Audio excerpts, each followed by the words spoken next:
سیلاب پر بات ہم بعد میں کریں گے. پہلے یہ فرمائیے کہ آپ نے اپنے زمانہ طالب علمی میں یہ دونوں تھیوریز پڑھ رکھی تھیں, آپ کو پڑھائی گئی تھیں. ایک یہ کہ زیادہ بارش ہوتی ہے زیادہ پانی آتا ہے, اور دوسری یہ کہ جب بارشوں کی وجہ ٹورینشل رینز ہیں. یہ دونوں تھیوریز آپ نے پڑھی ہوئی ہیں؟ یہ ان فکروں کے لحاظ سے تو نہیں پڑھی تھی. تو اب آپ کو اپنی اس کم علمی کا احساس ہوتا ہے کہ اتنے نقطۂ معراج تک پہنچ گئے ہیں اور ابھی تک آپ کو یہ نہیں پتا تھا کہ زیادہ بارش ہوتی ہے پھر زیادہ پانی آتا ہے, ظاہر ہے یہ تو اور رینز ہوتی ہیں تو پھر ٹورینشل رینز ہوتی ہیں. بالکل جی, یہ تو اب اپنی کل علمی کا اندازہ ہو رہا ہے. میرا خیال ہے کہ ہمیں اپنے نصاب جو ہیں دوبارہ مرتب کرنا پڑیں گے انجینئرنگ کے. جی, اور سادہ زبان میں. سادہ زبان میں. اور ان میں وہ جو نصاب کمیٹی ہوگی ان میں پولیٹیشنز کو بھی شامل کیا جانا چاہیے تاکہ وہ یہ نایاب جو اقوال زرعی ہیں یہ شیئر کر سکیں اپنے. یہ آج کل تو ساری جو انجینئرنگ ہے, پانی کی انجینئرنگ, تو وہ تو سیاستدانوں نے ہی سنبھالی ہوئی ہے. ڈیمز پہ بات کرنی ہو یا کسی بھی چیز پہ. آپ کیا سمجھتے ہیں ایک ایکسپرٹ کے طور پہ کہ یہ جو سیلاب کے حوالے سے ہم آج تک سنتے چلے آئے تھے کہ جی ڈیم یہی واحد حل ہے, ڈیم بنائیں ڈیم بنائیں, اب یہ سیلاب کے دوران بالکل ایک یکساں لیول پہ ہم سن رہے ہیں کہ نہیں جی ڈیم شیم جو ہے یہ کس نے کہا ہے مسئلے کا حل ہے. پوری دنیا میں ڈیمز نہیں بنائے جاتے سیلاب سے بچنے کے لیے. ڈیم مسئلے کا حل نہیں ہے. فلاں ماڈل ہے, ہالینڈ ماڈل ہے, یہ ہے وہ ہے. یہ کیا چکر ہے بتائیں نا ہمیں سادہ لفظوں میں. ڈیمز جو ہیں پوری دنیا میں بن رہے ہیں, 70-75 ہزار تو بڑے ڈیم اس وقت پوری دنیا میں ہیں. صرف امریکہ میں 27,000 ڈیمز ہیں, چائنا میں 25,000 ہیں, انڈیا کے پاس 5,000 سے اوپر ہیں, اور یہ سارے بڑے ڈیمز ہیں. ہمارے پاس 2 ڈیم ہیں, اگر کسی سے پوچھ لیں, تربیلا ہے اور منگلا ہے. تو اس کا مطلب ہے کہ یہ کوئی ایسی غیر ضروری یا نقصان دہ چیز نہیں ہے کہ ہمیں نہیں بنانے چاہیے. اب جو ہمارے ہاں تھیوری آتی ہے سیلاب کے حوالے سے, تو سیلاب جو دریائی سسٹم ہے ہمارا 2 قسم کا ہے. ایک تو مشرقی دریا ہیں جو ہم نے انڈیا کو دے دیے جی, اور باقی ہمارے پاس چناب, جہلم اور انڈس رہ گئے. تو ظاہر ہے وہ پہاڑی علاقے کے دریا ہیں, ان سب کے اوپر ہمارے پاس ڈیم بنانے کی گنجائش بھی موجود ہے, جگہیں بھی موجود ہیں, اور وہاں پہ ہمیں ضرور بنانے چاہیے.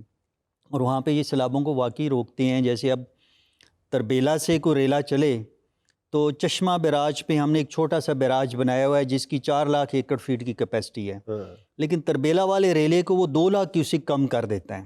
تو اسی طرح اگر سلسلہ وار بناتے جائیں تو نیچے آتے آتے اس کی شدت کم ہوتی جائے گی. ابھی بھی اگر آپ دیکھیں ہیڈ جو قادر آباد تھا اس کے اوپر 10 لاکھ کا ریلا تھا, لیکن تریموں پہ انہوں نے اس کو آپریشن کر کے 5 لاکھ کا کر دیا ہے.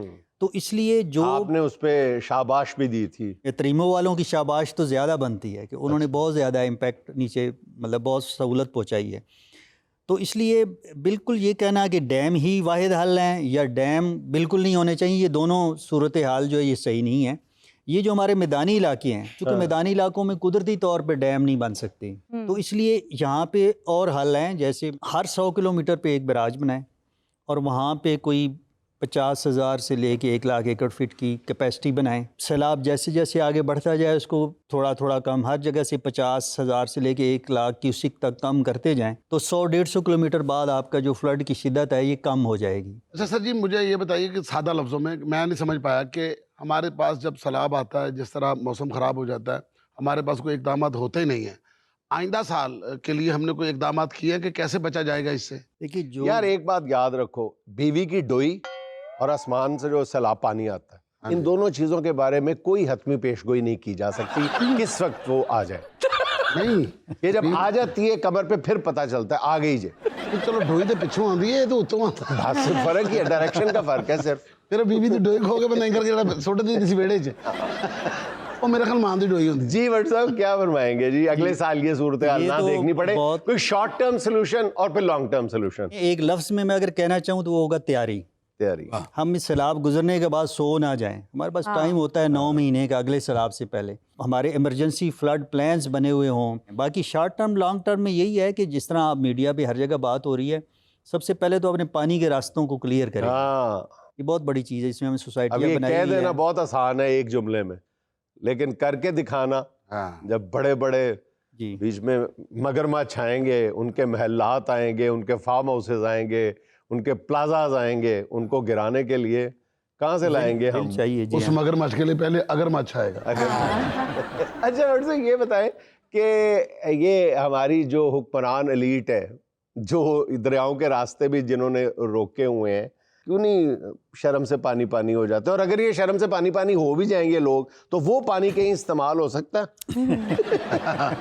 دیکھیے جی، سیلاب جو ہے اس کے حوالے سے مختلف تھیوریز ہیں، لیکن جن لوگوں کی آپ نے بات کی ہے ان کے لیے تو سیلاب میرے خیال میں کمائی کا ذریعہ ہے، اپرچونٹی ہے، کمائی کا ذریعہ ہے استغفر اللہ۔ کہ اس پہ پروجیکٹس بنیں گے، اس پہ مزید لون آئیں گے، فنڈز ہوں گے، ہائے، اور یہ چیز بیچ کے کو مزید ڈالرز آئیں گے، تو اس لیے ان سے تو آپ کسی بھی قسم کی توقع کر سکتے ہیں کہ گھر پھر بھی بنے رہیں یا امپلیمنٹ نہ ہو قوانین، یا دریا کے راستے کلیئر نہ ہوں، تو کوئی بعید نہیں ہے۔ لیکن اگر حکومت واقعی سیریس ہے تو سب سے پہلے تو ایک اعلان ہونا چاہیے، کمیشن بنانا چاہیے فوری طور پہ، جس میں نہ صرف جوڈیشری ہو بلکہ اس میں پولیٹیکل لوگ بھی ہوں اور ٹیکنوکریٹس بھی ہوں، اور مل کے یہ سارے اب مختلف تجاویز آ رہی ہیں، ساری تجاویز طے کر کے کہ اب کرنا کیا ہے اس کا کہ آئندہ ایسا نقصان نہ ہو، اور اس کو پھر جسے کہیں نا بائی لا، اس منصوبے کو بائی لا ایک پروٹیکشن دے دیں گے، آئندہ 5-10 سال میں کوئی بھی حکومت آئے، کچھ بھی ہو جائے، یہ منصوبہ چلانا ہے، اس کو ہم نے چینج نہیں ہونے دینا۔ یعنی آپ کہہ رہے ہیں کہ سب سے جو شارٹ ٹرم جو سلوشن ہے وہ دریاؤں کے راستے صاف کرنا ہے، دریا کو بہنے دینا چاہیے۔ یہ کام تو کل سے بھی شروع کیا جا سکتا ہے، اس کے لیے کوئی لمبے چوڑے لون، قرضے، کوئی انفراسٹرکچر، کوئی اس کی ضرورت نہیں ہے کسی محکمے کی، سارے محکمے پہلے موجود ہیں، ہر محکمہ اپنا کام کرنا شروع کر دے، کیونکہ اس میں کافی محکمے انوالو ہوتے ہیں، ایریگیشن بھی ہے، اس میں ریونیو کا محکمہ بھی ہے، ڈسٹرکٹ ایڈمنسٹریشن بھی ہے، بلدیات والے بھی ہیں، روڈ والے بھی ہیں، تو وہ اپنا اپنا کام شروع کر دیں، کیونکہ دریاؤں کی جو باؤنڈریز ہیں وہ تو مارک ہیں، فیڈرل فلڈ کمیشن نے سارے دریاؤں کے پن پوائنٹڈلی مارکڈ ہے، بالکل مارک ہے، کوئی اس میں 1 انچ بھی ادھر ادھر سے نہیں کر سکتا، کوئی کورٹ میں چلا جائے کہ نہیں جی یہ نہیں ہے، دریا کا حصہ نہیں ہے، یہ تو میرے پردادے کا ہے۔ ریور ایکٹ میں بالکل یہ لکھ دیا گیا ہے کہ دریاؤں کی جو بھی علاقہ ہے وہ گورنمنٹ کی ملکیت ہے۔ مطلب آپ کا کہنے کا مطلب یہ ہے کہ سوسائٹیوں میں پانی نہیں آیا، پانی میں سوسائٹیاں گئی، پانی میں سوسائٹیاں، ہم دریا میں گھسے ہیں۔ سر جی تانوں پتہ ہی نہیں انگریز کی شے ہے، اوئے ہوئے تانوں پتہ راوی تے انہوں نے چونا سٹ کے نشان لایا سی، وہ نہیں مٹ سکتے۔ لیکن اگو اپنے والے بھی تو ویکھنا، انہاں نوں تے کتھا لا کے تے پان بناتا ہو۔ سہانا کا سوال مہمان سے، اس میں ہم آپ کو 4 آپشنز دیں گے، ایک آپ نے سلیکٹ کرنی ہے۔ اگر 4 افراد سیلاب میں پھنس جائیں تو ان میں سے کس کو بچنے کا طریقہ بتائیں گے؟ آپشن نمبر 1 چاہت فتح علی خان، یہ تو گیا انہوں کسی نے نہیں روکنا، انہوں نے کہنا ڈبو ڈبو ڈبو ڈبو ڈبو۔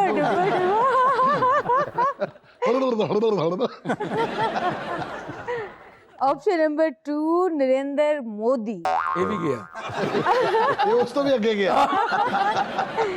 Option number 3 Sheikh Rashid, option number 4 اداکارہ میرا۔ یہ سوال پچھلے دفعہ بھی آپ نے اسی قسم کا مجھ سے پوچھا تھا، اور اس میں ایک آپشن چاہت فتح علی خان کی تھی، تو میں تو چاہت فتح علی خان کو اس وقت بھی کہا تھا، اس دفعہ بھی ان کو ہی۔ چاہت فتح علی کو بچائیں گے آپ؟ بہت زبردست۔ اچھا، آپ پانی دوست ہیں اور موسیقی دشمن ہیں۔ سر دیکھیں وہ کتنے لوگوں کو خوش کرنے کا باعث بن رہا ہے۔ انٹرٹینر تو ہے نا۔ جی پرانے جب اپنا گائک کلاکار ہوتے تھے وہ اپنے راگ کے ساتھ آگ لگا دیتے تھے، یہ نہ پانی آندا، وہ آگ لاندے سنے بجھاندا۔ سر بارش کے بارے میں تو ہم نے بہت سنا ہے، کبھی یہ باعث رحمت ہے تو کبھی یہ باعث زحمت ہے، کیا سیلاب کے پانی کے بارے میں ہم کوئی خوشگمانی کر سکتے ہیں پیدا؟ سیلاب جو ہیں وہ تو بڑی مفید چیز ہیں۔ اچھا جی، سیلاب جو ہے اپنے ساتھ مٹی لاتے ہیں، ہاں، اور یہ اتنی زرخیز مٹی ہوتی ہے کہ اس کے بعد جو فرٹیلائزرز اور کھادیں اور کیمیکلز جی آرٹیفیشل طریقے سے جو چیز ہے وہ ساری سیلاب کے پانی میں اور اس مٹی میں موجود ہوتی ہے، صحیح۔ اور سینچریز اولڈ اگر ہم اپنے لوگوں دیکھیں بزرگوں کو تو وہ تو اس کا بڑا بھرپور استعمال، سیلاب کے دنوں میں پانی دے کو راستہ دے دیا اور واپس آگے پھر سارا سال اس کے اوپر کاشتکاری کرتے تھے۔ بھٹو صاحب، ہم نے تو بہت زور لگا کر یہ بات ڈائجسٹ کرنے کی کوشش کی تھی کہ داغ تو اچھے ہوتے ہیں، آج آپ نے فرما دیا کہ سیلاب تو اچھے ہوتے ہیں۔ آپ کہہ رہے ہیں جو اس کے ساتھ مٹی آتی ہے وہ بڑی اچھی ہوتی ہے، تو یہ جو نہروں کے نیچے سلٹ ہوتی ہے، یہ جو بھل، تو پھر بھل صفائی کی وہ جو بھل ہے وہ بھی تو بہت فائدہ مند ہوتی ہے، اس کو ہم ضائع کر دیتے ہیں نکال کے۔ یہ سر اگر آپ انٹرنیٹ پہ سرچ کریں تو یہ بکتی ہے اور ڈالروں میں اس کی پرائس ہے،